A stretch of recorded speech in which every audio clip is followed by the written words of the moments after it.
Favorite songs in punk rock, garage rock, indie rock, metal, everything that I like. And rock music I play every Sunday at 7 p.m. Thanks for tuning in. I'm over in Europe right now. I'm on tour with my band Sum 41. And for those of you who have never been to Europe or experienced European rock festivals in the summer, I got to tell you, they are the best in the world. I have such a blast coming over here and playing every summer, and we're pretty much here every summer, doing festivals and stuff. And I'm going to play a couple songs this hour from bands, some really amazing bands that my band Sum 41 have played with this summer, and that's all going to come up this hour. But I'm going to start it out with one of the greatest punk rock bands, in my opinion, of all time. We didn't play with this band this summer, but they're still one of the greatest punk bands of all time. Here's Bad Religion, the song Sorrow. 94.9 The Rock. That's Bad Religion with the song Sorrow. I'm Cole McCaslin. I'm going to get right back into it right away. I'm going to get to some all-time low with Dear Maria, Count Me In. But first, Canada's Gob. My buddies. Here's For the Moment. 94.9 The Rock. I'm Cone McCaslin from Sum 41. This is my show, Cone's Cave. That was All Time Low. And before that, you had Gob, both bands playing with my band, Sum 41, July 14th in Toronto at Bud Stage. Coming up this week, we are back for our hometown show. It's going to be a good time. Tickets are on sale now. And my guest this week is Deryck, my singer, Deryck Whibley, my longtime friend, high school friend. We talk about a crazy tour story. We talk about a song of ours and also an influence of his. It's all coming up after this. You're not going to want to miss it.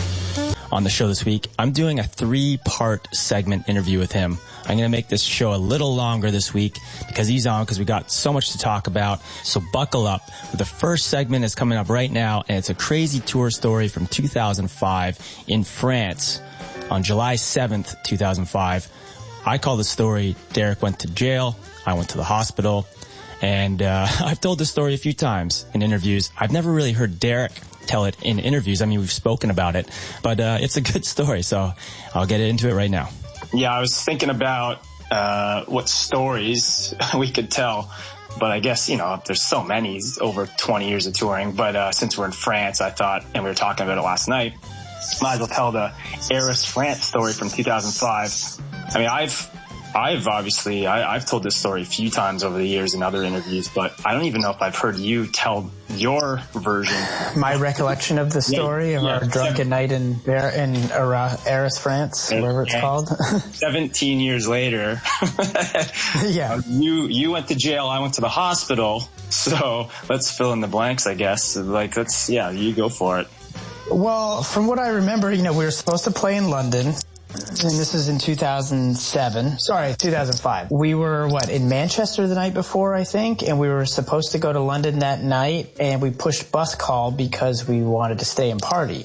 And so we did, and we showed up to London late, and as we were pulling into the city, we were, redirected away because of the bombings that had happened. And it turned out that where we were supposed to be parked was, that area got blown up, and we would have been parked there. So we were told, luckily we had stayed in Manchester because we probably wouldn't even be alive. What time was that at? That was like 9 in the morning. I don't even know if you were up yet, maybe. Yeah, I know everyone was still sleeping. A lot of people were still sleeping. Yeah, I think Steve-O and I were up, and we were like, oh my God, we gotta drink because we just, escaped death and we need to celebrate. And as everyone started waking up, everyone started drinking with us. And as we decided, I guess the plan was to roll into Paris or something, right? Or we were going to just go straight to the next show, which was in Arras, France. And we just continued day drinking until we got there. We got there in the evening, from what I remember, and ended up going to a club or something like that. We ordered bottles of Grey Goose. Yeah. And then I just remember at one point, it was so loud, so I couldn't hear what you guys were saying, but you and Steve-O were about to get into a fist fight or something. Like, he was mad at you about something, you guys were in each other's faces, and I had to break it up.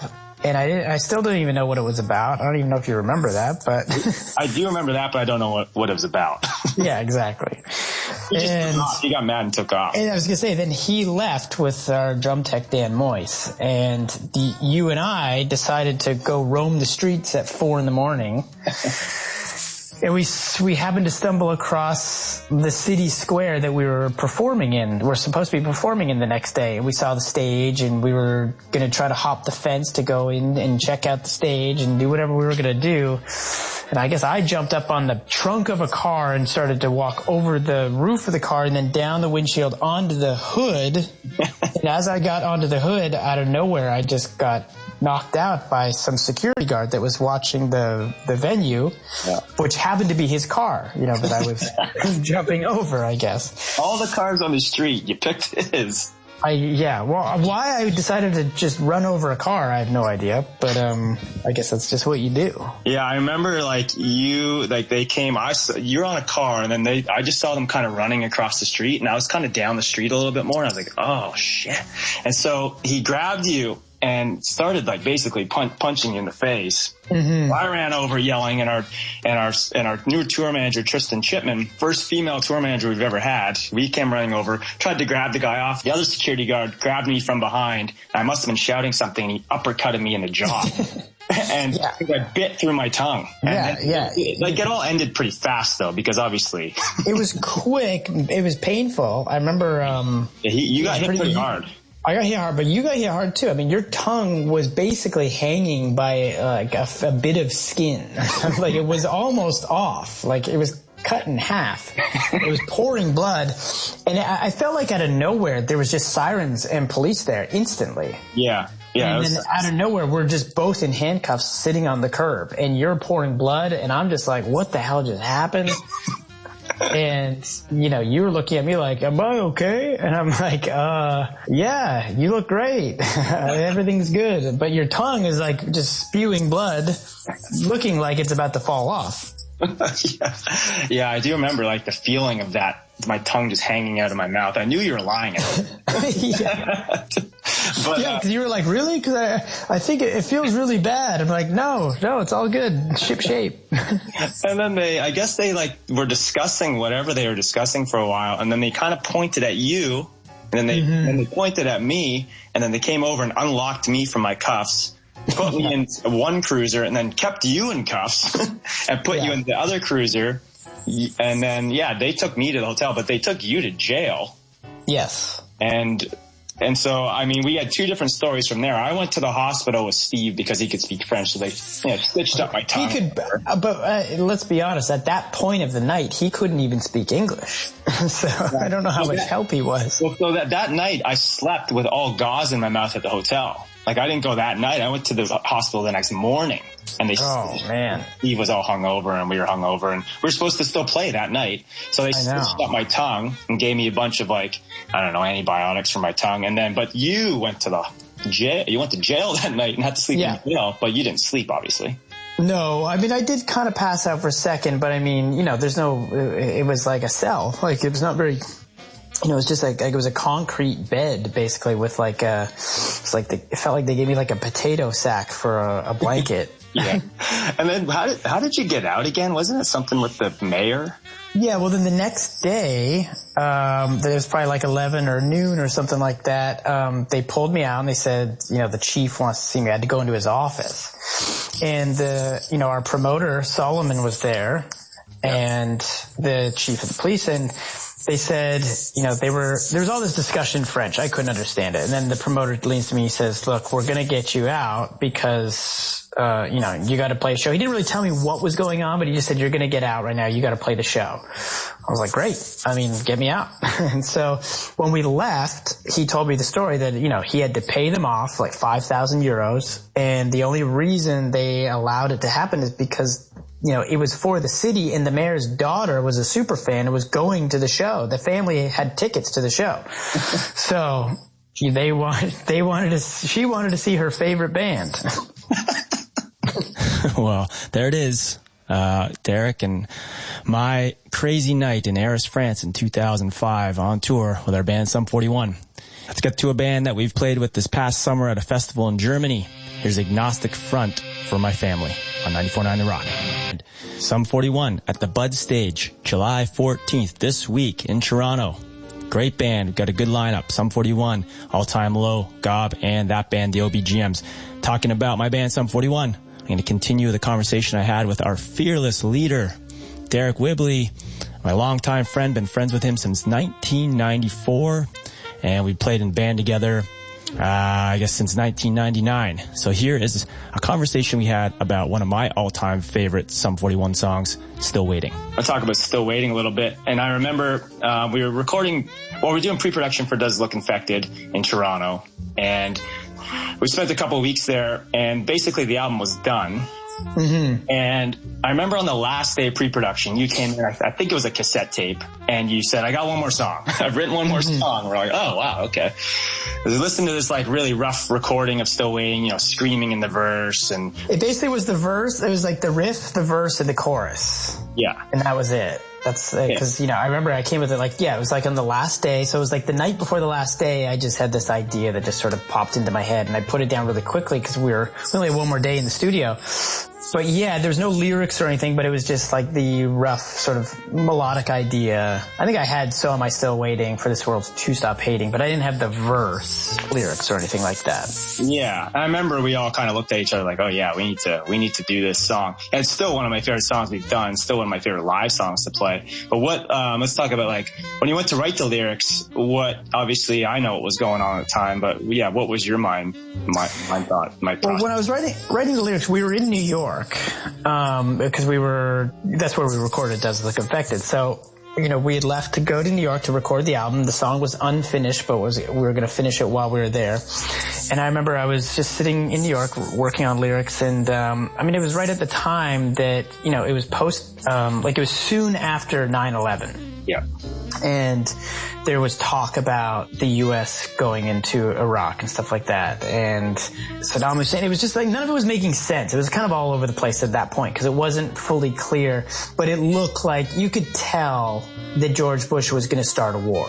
Yeah. And, for whatever reason, most sane people, just even with, common sense, that whole thing didn't add up. Okay, there's 9/11, Osama bin Laden, but we're going to go after Saddam Hussein.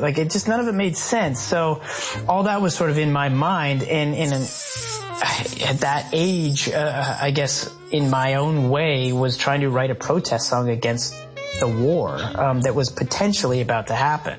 I think it's funny now because when we did the song and we put out the song, no one really, I know we used to talk about that, but no one really paid attention to what we were saying when we said, hey, it's a protest song against the Iraq war. People would say, oh, okay, cool. So moving on. And it would just be, in every interview we did, it never really picked up any steam. And I don't think we were as great. I don't think we really knew how to state sort of how we felt about things publicly and talk about our beliefs as well as we did it later on. Yeah. Or we were just fresh out of high school too, so. Yeah. Well, I remember at the time too, writing that song, writing those lyrics and making it a protest song against the Iraq war, or this looming Iraq war. I remember feeling kind of like, are we even allowed to do this? Because we're kind of just out of high school. We're not teenagers, but we're very, very young, maturity level wise. We're from Canada. Should we even be saying anything like this? Is anyone going to take it seriously? And are my thoughts formed enough to even have an opinion on this? We are just four kids from Canada. Are we wrong about this? Are we right about this? I feel like we're right about this, but yeah. Who knows? Turns out we were right about it, but it's crazy with the song too. If it came out now because of what's going on in Ukraine, it's just as relevant now. And there's a lot of instances since it's come out that you could say wow, if this song came out, it'd be relevant now. Unfortunately, It seems like every year you could, whatever's going on in the world, you could say this song is relevant to what's going on now. And lyrically it applies almost every year. I didn't think that was ever going to happen. I never really, thought about that writing back then. Hey, what's up? It's Deryck from Sum 41, just hanging out here with my buddy in Cone's Cave. My band, Sum 41, was Still Waiting. 94.9 The Rock. I'm Cone McCaslin from Sum 41. This is my show, Cone's Cave. I want to continue with my friend, my singer, the guy who writes the songs, our fearless leader, Deryck Whibley. We talk about how Sum 41 was started. Let's talk about when you and I guess it was Steve started Sum 41. It would have been 1996. I mean, I know, so I wasn't in the band then. I was in a different band. We all went to high school together in different bands. But you went to a Warped Tour in 1996, saw a bunch of, SoCal punk bands. Obviously fell in love with them and then started Sum 41. Was there one particular band that was more meaningful than another one that made you want to be like, yeah, I want to do that? Yes. I mean, the entire sort of genre of like punk rock was at that point was the most exciting thing I'd ever heard. So prior to Warped Tour, we were listening to a lot of bands like NoFX and Lagwagon Strung Out and Pennywise. For me, all that punk rock stuff it all started with Sex Pistols. And then it led into probably NoFX became the most important band to me at that time because they were current. They were our band. Whereas the Sex Pistols got me into the genre, but they weren't my era, my band. And when we heard this tour was coming to town, this thing called Warped Tour, and it had all these bands that we were listening to, it was like the greatest thing I could ever imagine. I thought it was the only time I was ever going to get to see Pennywise or NoFX face to face. They'll never come to Canada again. So, saved the money and we went, and we were already in a band at the time called Casper, and basically it was just like a name change and a style change to a certain degree because we were already kind of punk-ish, but not, full sort of calling ourselves a punk rock band. But it was like, sped up kind of pop music. You like fast Weezer. It was like fast Weezer, yeah. And maybe a hint of Green Day and Weezer, because those were the two biggest bands at the time, basically. Once we went to the Warped Tour and just saw that whole scene, it became apparent to us that, like, this is where we felt like we belonged. This is where we wanted to belong. This is the kind of tour we wanted to be able to play. We wanted to play with these bands, and wouldn't it be great if we could be on the Warped Tour one day?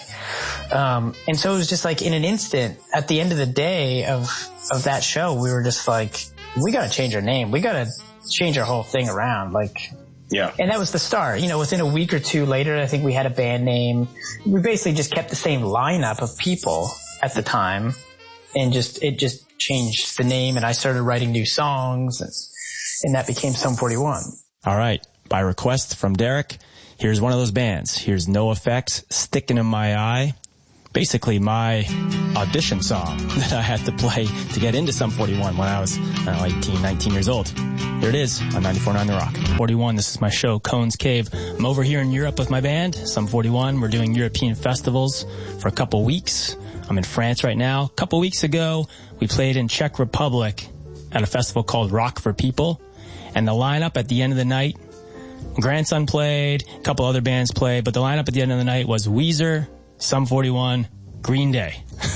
Amazing finish to that festival. 50,000 people. So I wanted to play those two bands. So you heard Weezer, Tired of Sex off my favorite Weezer album, Pinkerton. And then it was Green Day with Burnout off of my favorite Green Day album, Dookie. All right, coming up, you got your Found in the Underground band, and they are from the Ukraine. It's coming up after this. Yes. All right. This is probably the most important Found in the Underground segment I have done on my show so far. Probably the most important one I'll do for a long, long time. Everyone knows the tragedy that's going on in the Ukraine right now, being invaded by Russia. I got a message from a Ukrainian band, a guy named D that plays in the band, and he said that they recorded a new song, and it was going to be, there's like a punk band. They recorded the song, and they had Gordy Johnson from Big Sugar on it, and they were going to give all the money to charity, and they were going to, all the money goes to buying equipment to protect their country. He told me stories about how basically every family in Ukraine, there's one person, at least one person, that family is now fighting in the war. It's just such a tragedy. I mean, it's unbelievable. It's sad. He sent me a picture of his father who's fighting in the war now. So I wanted to, he asked if I could promote or do it on my socials, promote the song. I said, you know what? I want to play it on my show. And I said, tell me what the song is about. Send it over to me. I want to play it on Cone's Cave. And so, like I said, all the money goes to charity. The band is called Cardinal Birds. The song is called Ukeline. So if you want to help out, go stream the song, go buy the song on iTunes, do whatever you can. All the money goes to charity in the Ukraine. Here's D from the Cardinal Birds talking about the song. Our country is still at war and hundreds of people die every day. Me and my band Cardinal Birds, in between the sound of sirens and rockets flying overhead, recorded a song we called Ukraine. We dedicated this song to all our defenders and people who suffered from this war. We recorded the whole song on home equipment, some of the vocals on an iPhone, the guitars on a sound card, and the drums in a friend's garage. We were also lucky to have big rock stars like Gardy Johnson, Steve Sedelnik, and Ben Scrivener on this recording, and special thanks to Howie Weinberg for the mastering. The song is charitable and we will donate all the money from the sales of the track and streaming to charity. Thank you, listeners, and thank you, Cone. Together we will win. Glory to Ukraine. Slava Ukraini. This is Dee from Cardinal Birds from the Ukraine, and I'm hanging out in Cone's cave.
Is a friend of mine, is from beside me, Ukraine. And each of us is a friend of mine, is from beside me, Ukraine.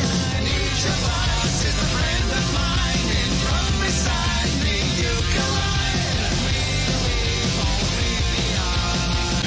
Ukraine. 94.9 The Rock, I'm Cone McCaslin from Sum 41. You've been listening to my show, Cone's Cave.